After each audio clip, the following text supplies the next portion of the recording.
ductwork, whatever you need for your heating and air system. Give them a call, 704-487-7877. Once again, that's Shelby Heating and Air, online, shelbyheating.com. Well, guys, this is a fun little quick one. Just one little topic, one little thing. But I know it might start a little heat, and I know Tom is going to like this one. This is kind of especially for him. Tom, did you see your favorite hero this week, Nick Saban? You got into a spat with in his comments. Jimbo. Was it Jimbo? Yeah, I called him Deion Sanders. What is it with you Southern boys adding an O to a name that doesn't belong there? I think they had a bow to it. I think they had a bow to it. Why do y'all do that? Or Bob. Got a Bob. Bo and Bob. Billy Bob. Joe Bob. No, Tom, is this your day to come in here? He's just hating on everything. Everybody that's from the Whatever South? we say, I had a bad week. Hate. Diabolical haters club in there. Dabo. What kind of name Did you is that find anyway? out you're having to do summer school? I used to do summer school. They changed the format for it, so I no longer participate in it. But when I did summer school, I would be like, okay, well, we're going to do whatever I want for social studies lessons. We had fun. We had a good time. But now the state came in and said, you got to do this. And I'm like, see you later. So, no, Terry, I don't have summer school. One. Because of the great state of North Carolina, who they're on my crap list, too. So if you want me to start slamming them, I will. But I'm going to ease up. Tom. Yeah, I know. I mean, I've lived in the South for 38 years, and I just never understood why you would add an O to the end of somebody's name. Kevin was telling Osaka to calm down, not Tom. Yeah, But it's took him 38 years to start pounding. Yeah. No, I've wondered that before. I can't get an answer. Oh. Why do you add an O to somebody's name? Why would you call him Jimbo? Just Jim. Jim sufficient? Jimmy or Jim? Will you call Jacqueline Onassis and ask her? Jackie O? Maybe that's what it is. I don't know. But either way, this is all right. So Yeah, go on. I know, right? Nick Saban's explosive comments about Texas A&M He's a jerk. and name, image, and likeness payments included a shot at Jackson State as well and Deion Sanders. $1 million guy. While alleged A&M bought every player, quote, bought every player on the team, made a deal for name, image, and likeness in reference to the Aggies' top-ranked recruiting class.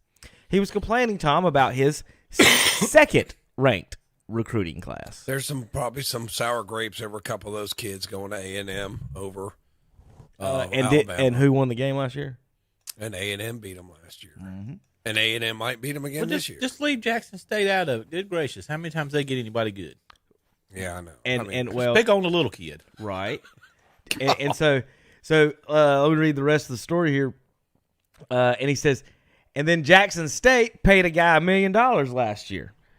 And it was in the papers. They bragged about it. Nobody did anything about it. That's what Nick Saban said. Tom, Alabama's football budget is $180 million. And Nick Saban's the highest paid state employee in the state of Alabama. Is the highest paid employee in the state of Alabama. And he's complaining about Jackson State and their one football player that they got. Well, Nick can shut up. I mean, that's basically what Jimbo said. I mean, how skewed has it been for the University of Alabama over the last 15 years? And how much dirty things has he done to swindle guys away from other schools? I mean, and then you're going to cry because Jimbo got a better recruiting class. I think we're all looking at this wrong. I think Jimbo went after another team that he can schedule to put on his schedule, and he thought Jackson State could become it. If I talk crap about them, they'll want to play us, and that'll be another win for me. I don't think that's a concern. I think it's all about the W's. But if I wanted to play one of those schools I'm going to bring in that I'm supposed to win, I got to pay you like $500,000 to come play me. If it's not more. I would definitely play Jackson State if I could because they got Deion. You know, people are going to be interested in that game. You're going to get a little extra attention because Deion's there. I mean, and then they'll compare coaching abilities. I don't think that's the calculus. So Deion, Tom, you know how much he makes? Probably a couple $100,000. $300,000 a year. Yeah, but see, but So Deion's Deion getting don't three. need- they Deion's need- get, but Deion's getting through. He doesn't. But He here's spent the that on his point: toe last year. they only have enough money to pay Deion $300,000. He's like, where did we get $1 million from see, but there's in our something. budget? There's just something about Deion. I mean, somebody who could be. Well, he's covered by Nike. No, yeah, that's not somebody so who's is Coach K. who's like that, just kind of cocky and arrogant and such supreme ability in himself. And usually, I don't like those type of people. But there's just something about Deion. Just you have to like Deion. You just can't not like him. So I think it would be whoever he plays is going to be some attention because he's there. You know, because he's a name. So let me tell you some of what Jimbo said. He said that Saban is a narcissist and True. his accusations are despicable. Fact.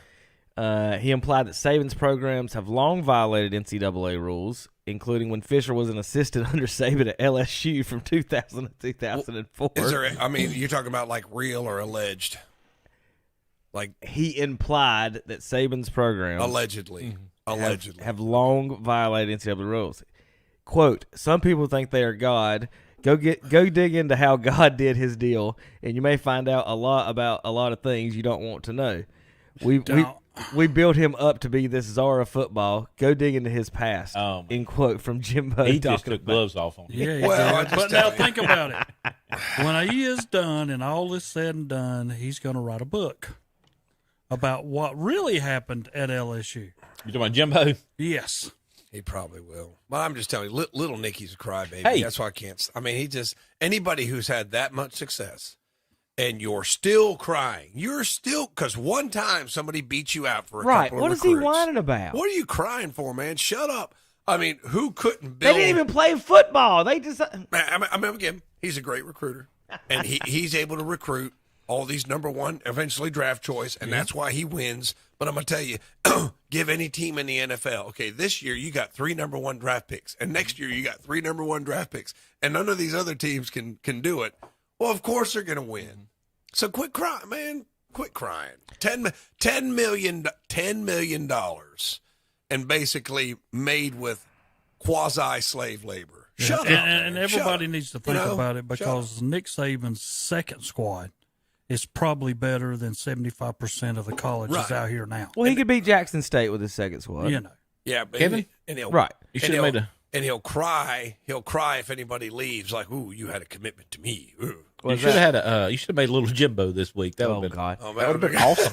Yeah, that would have been tough. Little That would have Jimbo. been great. So here's what I get as far as where Saban's issue is, and this is where Dabo's issue is, and we talked a little bit about this last week, is that the Clemsons of the world and the Alabamas of the world who've relied on this and the Notre Dame's the tradition, come here, we win. This is football, that have relied on that and the recruiting aspect of it, and the under the table deals that they've been doing. You can't say they're not, and for them to act like they're not is ridiculous. And now that now the competition is in the public. Now they have actual real competition, and that's what these college coaches hate more than anything. The Coach K's of the world, the Nick Sabans, they don't want real competition. If you did, you wouldn't schedule Western Carolina on your football schedule, Nick Saban. Coach K would never not play away games. They don't want real competition, and now they've got real competition where like I said last week, the Miamis, these big cities, these big places, the USCs of these worlds are now going to start picking it up now that they can have millions and millions of dollars of people who can support these kids and pay for these kids, and and he's not happy. And the thing about it is, like you said, Tom, God forbid he not win the national championship or be in the Final Four or whatever it is this year. Oh, he's 70 he can years. handle it. He's 70 years old. He's made millions of dollars. He's won championships. If he never won another game of college football, going to the Hall of he Fame. would be okay, right? Yeah. Would his life be okay? Yes. So he is upset that he actually now has to compete against other people. You want to hear That's it? that's his issue. Here's his non-conference. Utah State. They're actually decent. Louisiana Monroe. Mm-hmm. Then he gets a real tough game. Vanderbilt. That's a conference game. Now scroll down here, and then he plays in late November. You know how they always take a week off before the Auburn game and just schedule some patsy. Austin P comes to Tuscaloosa. Great. I mean, great test of your coaching Of your ability. number Let's one bring recruit in class 4 years in a Austin row. P You know who's to not come on to that? You know Tuscaloosa. who's not on that schedule? He's scared to play Jackson State because they got a number 1 recruit. They'd still beat Jackson State, but could you imagine? He's obviously scared of them. That would be so awesome if Jackson State went to Tuscaloosa. And if anybody's been to Tuscaloosa, I'm just going to go ahead and tell you it's a toilet. I'm surprised to get anybody to come down there. I mean, it is. I mean, it's if I was an 18-year-old kid, and do you want to go to Los Angeles? Do you want to go to UCLA, Right. or That's do you right. want to go to You this definitely know toilet? they're paying them. Listen, You want to go? playing them, You want to paying go to them. this toilet and play for this narcissist, or do you want to go to Southern California? I don't know how he gets it. He is a psychologist. Think about this, you know, with the the Miami's, you know, they hadn't been relevant. And how long was Miami really? That's what I'm saying. I read it last week. at least. I read it last week about how the Florida McGahee. teams, Central Florida. If I told y'all 20 years ago that Central Florida would be the best team in Florida, y'all told me I was insane. You fall off the wagon. So it's not unconceivable that in 10 years, Alabama's not any good. They went my first how many years of our Yes. lives? 10, 15, 20 They were years? irrelevant. I didn't ever heard of really hadn't cared either. about Alabama for 15, 20 years. So now that they have to start paying against people, Nick Saban's not going to be there forever. And that same thing that's going to happen to them is going to happen to Duke. The other teams can compete with the name, image, and likeness. You ain't got your icon of a coach anymore. Boom, gone. There goes Diamond. LSU will probably be the best team in the next few years. I would imagine starting off, and then Florida maybe start competing at some point. Florida, you know, you got Florida could compete down there, and then you got. Well, you're talking about the SEC, aren't you? Instead of just I was just talking SEC about in general. everything. But you know, the Miamis. I mean, they can attract people down there. And you know, there's big money, Right. so they're gonna start coming back in. The Florida States, you know. What if Pat Riley just starts deciding to be a Miami booster? I mean, it's going to change up the landscape. I don't know if it's a. I don't know if it's a. Greg Olson starts throwing parties down there. They'll get all the recruits. Is what I hear. I don't understand with all the football players that came out of there, you know, Olsen, Urban, all these great players. Why don't y'all kick them a little money back so they can get facilities and recruit guys again? You know what I mean? Oh, they've had some Their big guys. That's their issue, right? The guys go down there to see the facilities, and then you go to like an Ohio State where that's all they spend money on, and you can't get the recruits anymore. Why don't all these big have made all these millions and millions and millions of dollars? Why don't y'all kick back? Well, I guess they do, but you know what I'm saying? I mean, you know, the U, they were all about the U and all this. Well, When's the last time? kicking back a little money. I don't know, Tom. When's the last time you heard about any athlete kicking back any money to any school? I haven't researched it, so I can't really I say understand well, they don't. right. You know, right. We can't say they don't. But when's the last time you've heard it? Period. you know, I just haven't heard it. I would think that you It boys doesn't- went out it don't and made stupid money. They don't reinvest their money.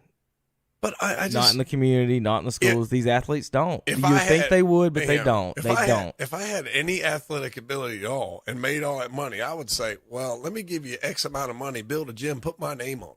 You know what I mean? Yeah. Something like that. But I guess they just don't care. I guess, I don't know. Not in that situation, so I can't explain it. But you're right, Kevin. I haven't heard. Like I said, I could be wrong, but I just haven't heard about that. Well, Tom, well, I can think about this. If off the top of my head, this one of the schools I went to has had 4, maybe 5 professional athletes, and the only reason there's a scoreboard on the football field now, video scoreboard, is because an offensive tackle who never played a down of any college football won the lottery. You understand? No pro athletes paid for any scoreboards on that field, but the guy who won the lottery bought the scoreboard. Oh. Do you understand what I'm saying? I know of 5 athletes at one school, pro athletes at one school, and I don't know if they ever paid for anything, if they've ever bought a bucket of baseballs or footballs or any of it. But I do know the guy that won the lottery gave his money back and bought a video scoreboard for it, and he didn't go anywhere and that play was any at sport. Bessemer, right? At Bessemer? Well, I don't know. Where is that? I'm just saying, Tom. Well, I was. Way to ruin it, Tom! I'm sorry. God, Terry. Slap him. I'm sorry. I had a It's late, Tom. Wasn't an It's investigation. Tom. I had a late night last night. I'm sorry. He has just been. Somebody hug him. He needs Tom. I'm going to bring you my No He- hugs. Did your call What are the- last This could night be blow again? a therapy dog. Yeah, Tom, I got a therapy dog in here. Let's switch spots. You pet the dog. I and- hugged somebody in about 1994. I didn't like it, so I'm trying it again. It's funny you'd say that. The teacher who teaches next to me came up and said, Tom, I appreciate what I did. I'd hug you, but I know you wouldn't like that. I'm like, you're correct. I hope Trent Marty's listening today, and he just. I just want to say on the record, I've never hugged Trent Marty. That's on the record.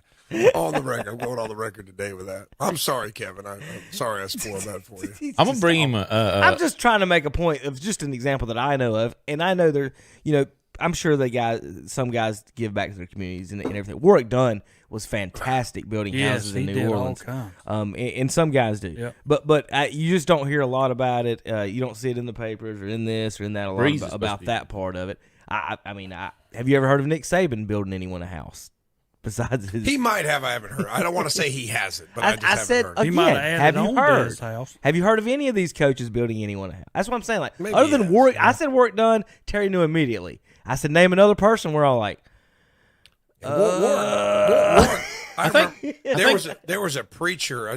There was a preacher one time who knew all about the stuff that Warwick done. Then he's done a lot of good stuff. I guess if you go back to, you can name people that's gave back, but it might be like a one-time thing every year. yeah.